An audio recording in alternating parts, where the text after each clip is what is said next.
So, you might not know this, but when kids babble, because they start babbling when they're quite young, they babble every human phoneme, including all sorts of phonemes that adults can't say.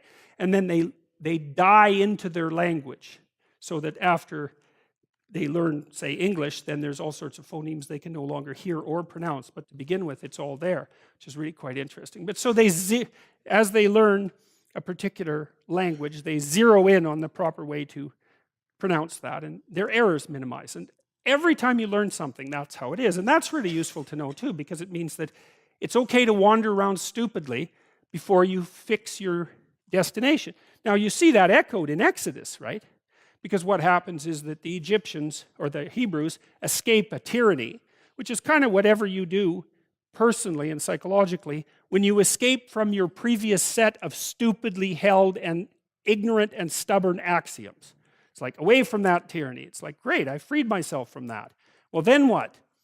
Well, you'd think, well, now I'm on the way. It's, no, you're not. Now you're in the desert, where you wander around stupidly, and worship the wrong things until you finally organize yourself morally again and head in the proper direction. So that's worth knowing too, because you think, well, I got rid of a lot of things, baggage, excess baggage that I didn't need in my life, and now everything's okay. It's like, no, it's not. You've got rid of a whole set of scaffolds that were keeping you in place, even though they were pathological. And now you have nothing, and nothing actually turns out to be better than something pathological, but you're still stuck with the problem of nothing. And that's exactly why Exodus is structured the way that it is. It's that you escape from a tyranny. It's, hooray, we're no longer slaves. Yeah, well, now you're nihilistic and lost.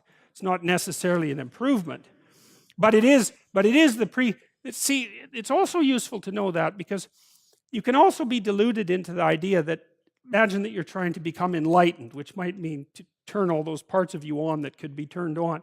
You think, well, that's just a linear pathway uphill. It's just from one success to another. No, it's not.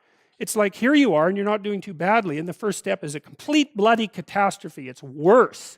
And then maybe you can pull yourself together, and you hit a new plateau, and then that crumbles and shakes, and bang, it's worse again. And so, because part of the reason that people don't become enlightened is because it's punctuated by intermittent deserts, essentially, by intermittent catastrophes. And if you don't know that, well, then you're basically screwed, because you go ahead on your movement forward and you collapse, and you think, well, that didn't work, I collapsed. It's like, no, that's par for the course. It's not indication that you failed, it's just indication that it's really hard. And that when you learn something, you also unlearn something. And the thing you unlearned is probably useful, and unlearning it actually is painful. Let's say if you have to get out of a bad relationship. It's like there isn't any relationship that's 100% bad. And so when you jump out of it, well, maybe you're in better shape, but you're still lonesome and disoriented, and you don't know what your past was, and you don't know what your present is, and you don't know what your future is. That's why people stay with the devil they know instead of, looking for the devil they don't know. So anyways, the fact that you're full of faults doesn't mean you have to stop. And thank God for that. That's a really useful thing. And the fact that you're full of faults doesn't mean that you can't learn. And so you can posit an ideal, and you're going to be wrong about it, but it doesn't matter, because what you're right about is positing the ideal and moving towards it. If the actual ideal isn't conceptualized perfectly, well, first, surprise, surprise, because like, what are you going to do that's perfect? So it doesn't matter that it's imperfect. It just matters that you do it and that you move forward. So that's really positive news as far as I'm concerned, because you can actually do that, right? You can do it badly. Anyone can do that. So that's useful. Okay, so like if you were an efficient person, you would have just done that. But you're not. But who cares? You still end up in the same place. And maybe the trip is even more interesting. Who knows? Probably too interesting. Jung. I began to understand that the goal of psychic development, by which he means psychological development or spiritual development,